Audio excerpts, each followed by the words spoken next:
Assalamualaikum warahmatullahi wabarakatuh. Halo Tribuners, nah saya Sukmawati Ibrahim kembali hadir tentunya dalam program acara Tribun Gria. Dan Tribuners seperti biasanya kalau bicara soal Gria nih ya, pasti tidak jauh-jauh soal perumahan, soal properti dan segala macam yang akan kita kupas tuntas.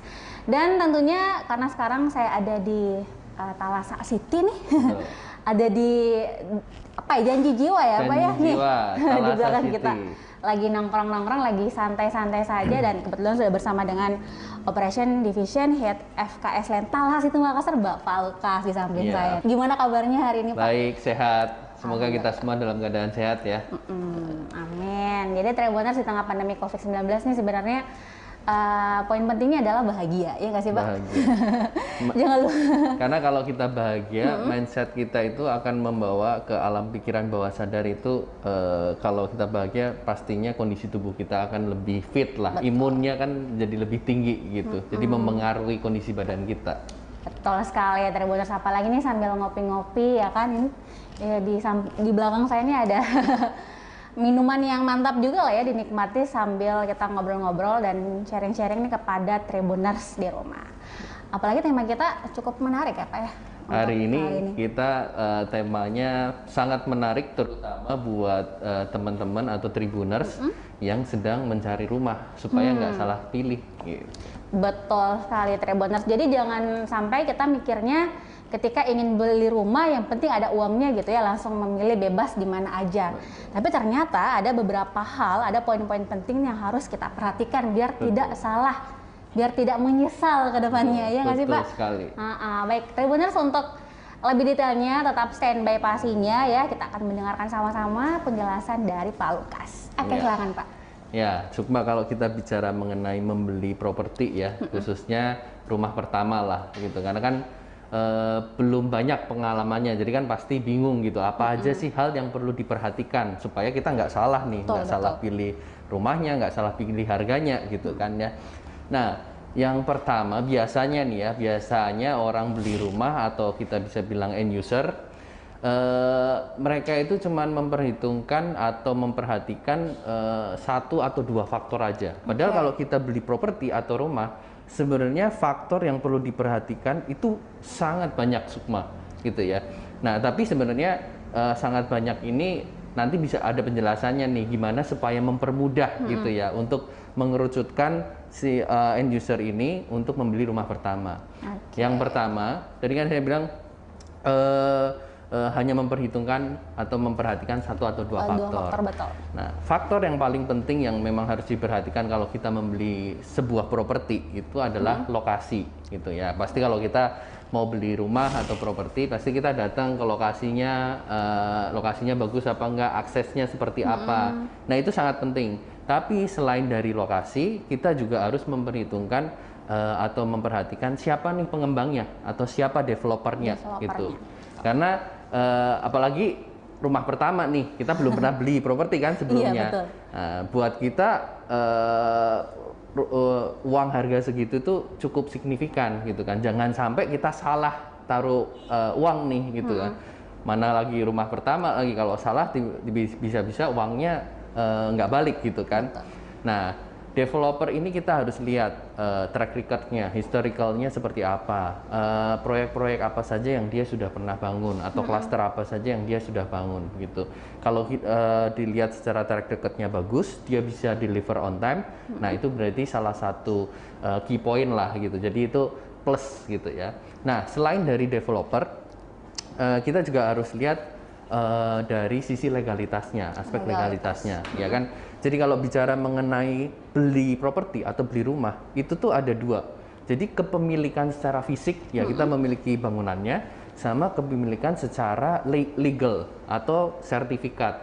Nah, apakah surat-suratnya aman atau tidak, IMB-nya terbit apa tidak, site plan-nya sudah keluar atau belum, nanti sertifikatnya biasanya ya kalau kita beli di suatu klaster itu sertifikatnya diberikannya itu HGB atau hak guna bangunan. Tapi nanti bisa ditingkatkan menjadi sertifikat hak milik gitu. Yang penting ada sertifikatnya dulu nih gitu. Ada pegangan ya? Ada pegangannya. Jadi secara fisik kita pegang, secara legal kita juga pegang. Betul. Nah, itu yang kedua. Nah, terus yang ketiga adalah serah terima. Jadi kalau kita sebagai end user atau pembeli pertama, pastikan kita punya yang namanya urgensi atau kebutuhan untuk menempati. Nah, kalau kita butuh menempati dalam waktu 1 tahun atau 1,5 tahun, ya jangan cari rumah yang indennya itu 2 tahun atau bahkan lebih. Nggak match nih, nggak match timeline-nya. Nah, itu mengenai serah terima yang ketiga. Terus yang keempat, kita juga mesti harus melihat kalau kita tadi sudah bicara mengenai legalitasnya, kita harus lihat juga fisik rumahnya. Bagaimana kualitas dari bangunan itu disampaikan atau dideliver oleh developernya kepada konsumennya. Sesuai enggak ya? Sesuai apa enggak spesifikasinya, bagus apa enggak gitu. Bagus ini dalam artian antara harga yang dia bayar dengan kualitas yang diberikan oleh developer itu sesuai. Sama gitu ya Pak? Ya, jadi jangan, misalnya kalau kita beli rumah harga 500 juta, ya kualitasnya jangan dibandingkan dengan kita beli rumah harga 3 miliar, beda gitu. Jadi ini maksudnya kualitas fisik rumah kita bandingkan dengan harganya gitu, match apa enggak gitu. Nah, ini tadi kita bicara baru satu faktor aja. Jadi yang tadi tuh banyak itu baru satu aja gitu. Jadi ada berbagai macam gitu ya. Jadi yang pertama itu kita harus mempertimbangkan beberapa faktor lah gitu. Jadi di dalamnya tadi ada masalah lokasi, ada developer, ada legalitas, ada waktu serah terima, ada fisik bangunannya gitu ya. Nah, yang kedua, kalau kita akan membeli sebuah properti atau rumah, kalau saya tuh selalu melihat, tanya ke diri saya nih ya, butuhnya seperti apa, mampunya seperti apa. Jadi ada dua hal nih Sukma, kebutuhan dan kemampuan. Dua ini harus sinkron. Kita butuhnya, misalnya kalau kita masih keluarga muda, belum punya anak gitu kan, berarti kan kebutuhan kamarnya ya 2 atau maksimal mungkin 3 gitu ya. Ya jangan cari rumah yang kamarnya 4 atau 5 ya, itu pasti nanti nggak sinkron sama kemampuan, karena kemampuan kita mungkin nggak untuk 5 atau lebih dari itulah kamarnya gitu. Jadi yang faktor terpenting adalah kebutuhan dan kemampuan ini harus sinkron. Nah, bagaimana kita bisa tahu bahwa suatu properti itu, oke, kalau kebutuhan kan tadi bisa dijawab gitu ya. Misalnya kita baru punya 1 anak, berarti kita cari rumah yang 2 kamar gitu kan. Nah, itu gampang lah dengan mudahnya. Tapi kalau bicara mengenai kemampuan, yang baru beli properti atau rumah pertama ini kadang bingung, sesuai nggak sih harganya itu dengan kemampuan saya? Penghasilan gitu ya. Nah, caranya gimana? Ada rumus 345 Sukma, 345. Nah, rumusnya ini bisa dipakai. Nah, 3 ini artinya cicilan dari si properti atau rumahnya itu 30% dari penghasilan bersih kita. Maksimalnya itu ya? Maksimal. Nah, itu kita bicara rumus yang ideal. Jadi misalnya saya punya penghasilan 15 juta gitu ya. Berarti kan spending atau cicilan untuk beli rumah idealnya saya di 30% sekitar 3 kali 5 berarti kan sekitar 5 juta lah gitu ya. Sekitar 5 jutaan per bulan. Nah, itu idealnya. Nah, terus rumus yang kedua tuh 4. Kita bisa 4 itu artinya harga rumah atau properti idealnya itu tidak lebih dari 4 kali penghasilan tahunan kita. Jadi kalau saya tadi misalnya kan penghasilannya 15 juta, 1 tahun kan 180 juta, 180 juta kali 4 gitu kan, berarti sekitar 720 juta. Nah, jadi 4 tahun ya? Betul, karena dikali 4 tadi ya. Jadi kalau bisa kita cari properti yang yang harganya itu maksimal 720 juta gitu, maksimal. Tidak di atasnya sampai Tidak 800 di atasnya. enggak? Ya kalau di atasnya, kalau kita mau ceritanya naksir nih. Naksir sama rumah, waduh, kayaknya harganya dia 800 juta, dikit lagi nih, tapi kan lebih dari 4 kali. Ya kita harus cari penghasilan tambahan gitu. Itu supaya kita tidak terlalu terbebani dengan cicilan atau pembayaran dari properti tersebut, karena kan di dalam hidup kita ya tiap bulan kan kita nggak cuma nyicil rumah kan, pasti ada Belum nyicil lagi, betul. yang lain-lain lah, kebutuhan pokok dan lain-lain gitu. Betul.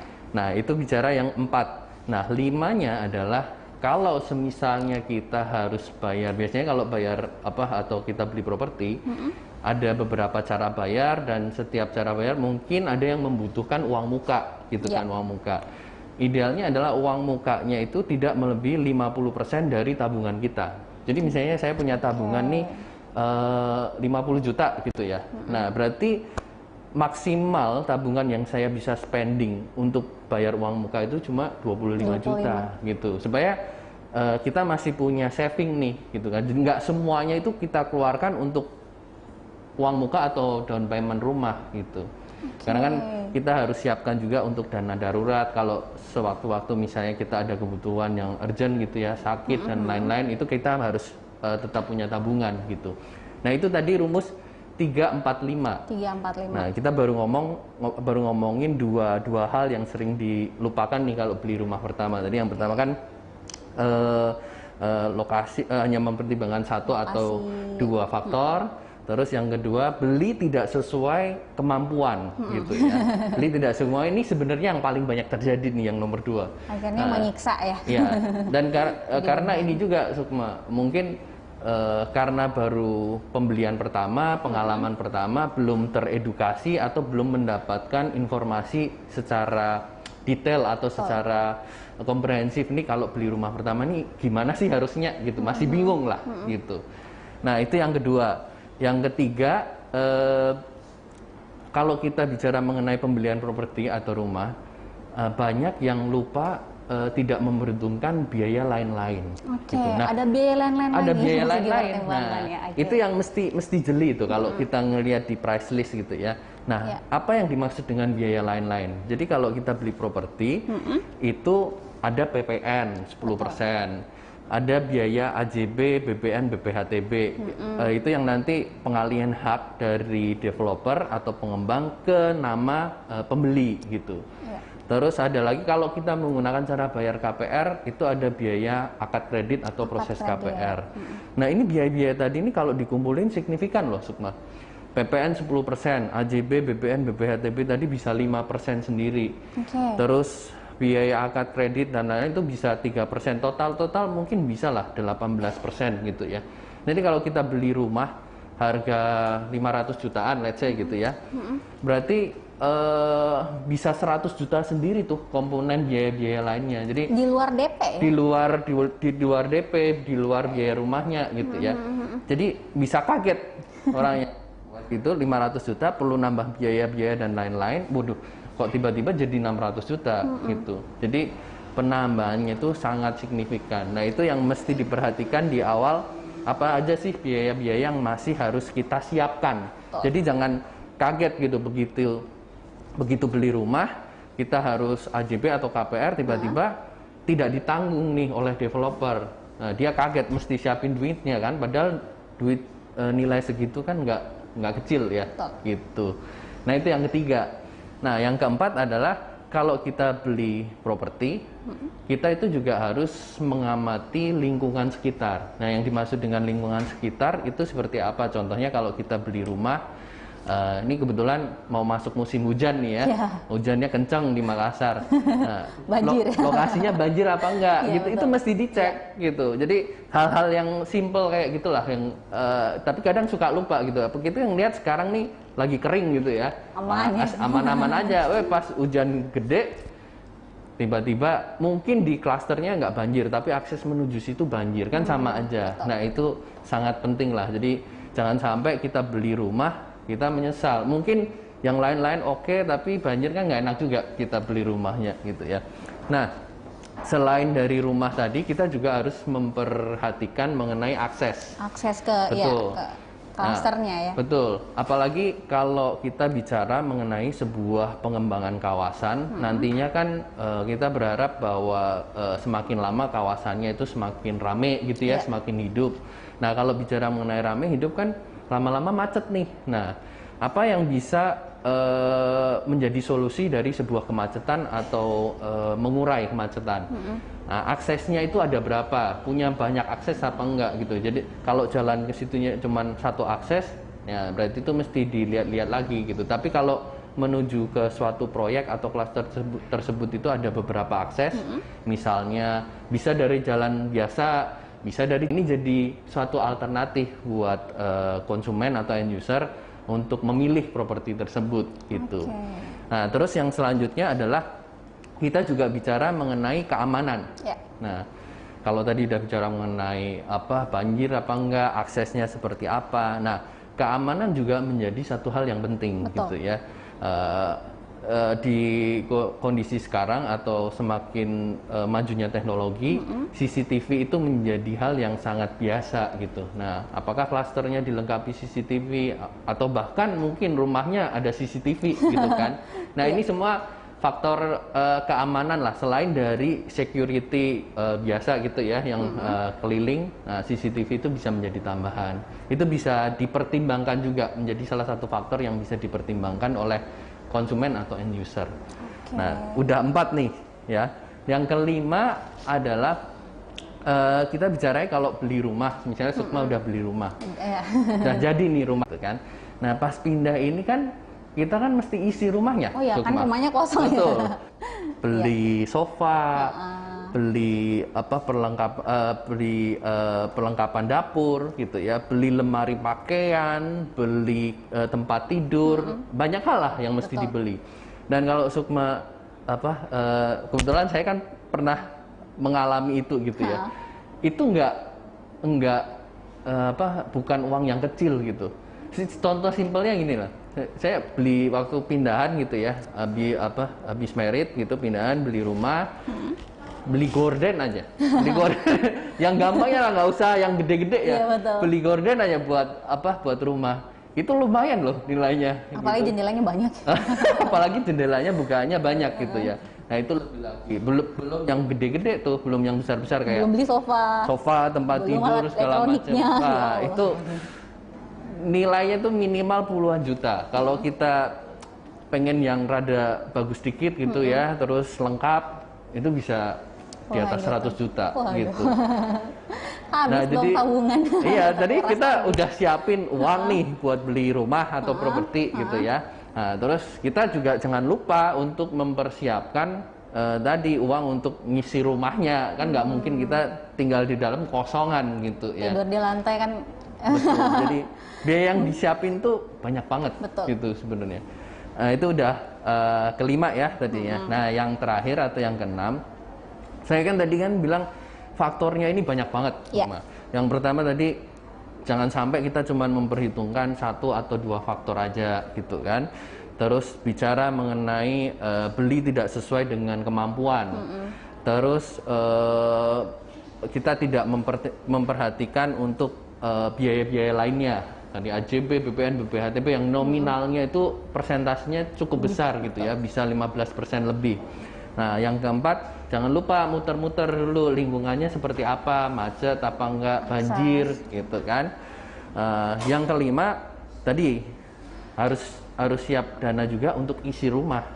Nah, ini faktornya nih banyak banget Sukma gitu ya. Jadi kadang konsumen itu bingung apa aja gitu yang mesti diprioritaskan dulu. Dari kelima faktor ini yang mana dulu nih yang mesti dilihat, apa yang menjadi prioritas utama.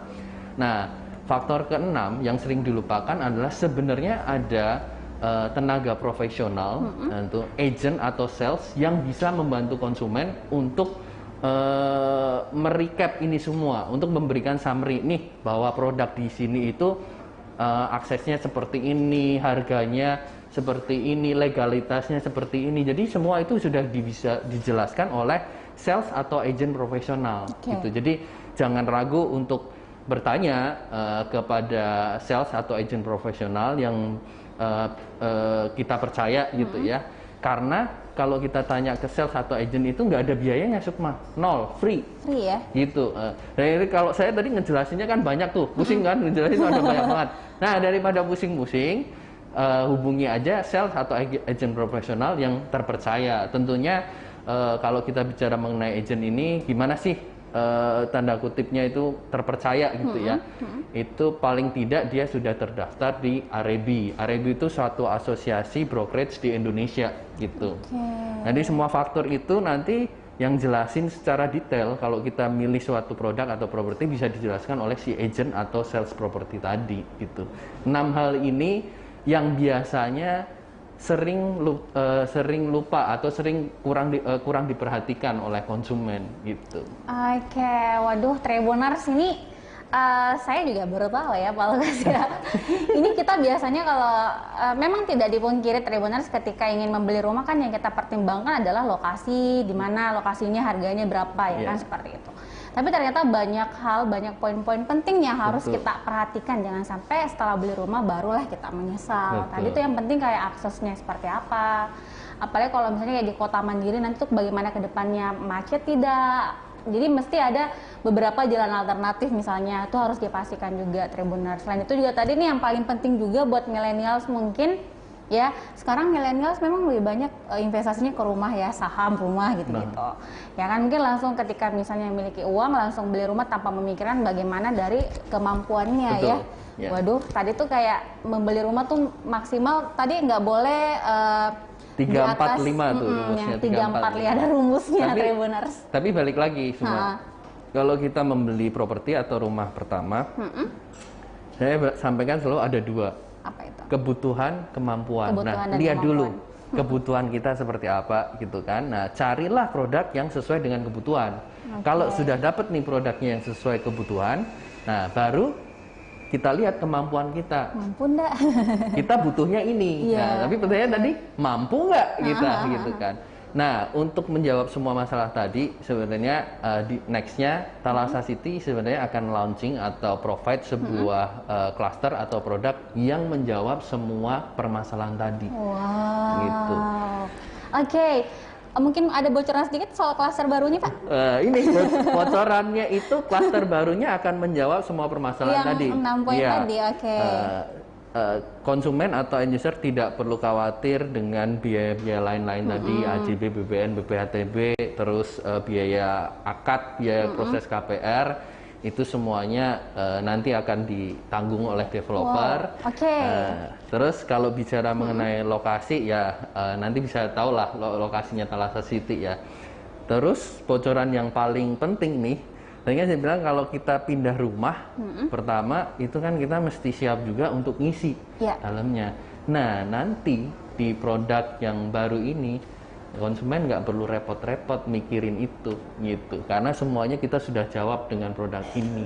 Gitu. Wow, oke Tribuners, jadi ini sebenarnya menjadi kabar gembira juga nih buat kita, apalagi masyarakat Kota Makassar gitu ya, ataupun mungkin masyarakat Kota Makassar yang saat ini lagi merantau ya, lagi di luar Sulawesi Selatan, Pak, tapi dia berpikir untuk membeli rumah dan belum menemukan rumah yang tepat karena mempertimbangkan 6 poin itu tadi. Ya kan ya. Akhirnya ini sudah ada jawabannya dari Thalassa City. Pak, itu sabar aja menunggu. Sabar. Dalam waktu dekat dalam waktu akan dekat kita akan rilis. Belum mau disampaikan namanya, Pak? Atau menunggu dulu para Tribuners penasaran ini kira-kira nama klasternya apa sih, lokasinya di mana sih, masih kita akan jadi surprise, masih konfidensial. Oke, baik. Tribuners, jadi apa yang disampaikan oleh Pak Lukas ya, ini sangat penting sekali apalagi buat kalian yang memang berencana untuk memiliki rumah ya Pak ya. Jadi jangan semerta-merta ketika ada uang langsung beli, karena banyak hal yang bisa kita pertimbangkan untuk jangka panjangnya nih. Karena kita bukan ngekos nih, bukan yang sifatnya setahun 2 tahun ya Pak ya, tapi akan selamanya kita tinggal di situ, apalagi ini rumah impian pasti. Rumah impian, rumah pertama. Ini kita kumpulin uangnya kan, sekian lama kita nabung, terus kita kita beli sekaligus invest ya kalau bisa. Walaupun kita tinggalin, kita kan berharap suatu hari nanti gitu ya di masa depan harganya juga pasti naik. Melejit gitu. Ya. Bisa jual terus beli lebih besar lagi ya. Betul sekali. Oke.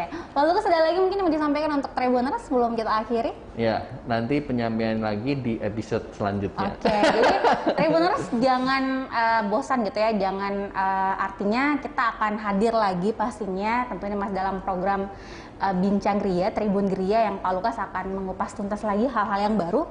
Dan kayaknya dalam waktu dekat kita akan bahas soal klaster baru ini ya Pak ya. Siap. Dalam waktu dekat. Dalam waktu dekat. Jadi pastinya juga tunggu terus ya Pak ya. Kita akan hadir lagi pastinya bersama dengan Tribun Timur. Baik, Pak Lukas, kalau gitu kita akhiri dulu Tribuners. Saya mau lanjut ngopi nih karena boleh. sekedar informasi juga kalau Talha City ini punya janji jiwa ya Pak ya. Jadi sini ada janji jiwa dan memang ini dibuka untuk umum gitu ya. Jadi siapapun yang mau nongkrong, menikmati kopi, boleh ya Pak datang ke sini. Tapi bayar pas gitu ya benar. Oke, terima kasih. Pak Lukas. Terima kasih Tribuner. Oke, baik. Tribuners dan kalau gitu kita berdua pamit. Saya Sukmawati Ibrahim dan juga Lukas Budi Setiawan. Sampai jumpa lagi dan wassalamualaikum warahmatullahi wabarakatuh. Bye.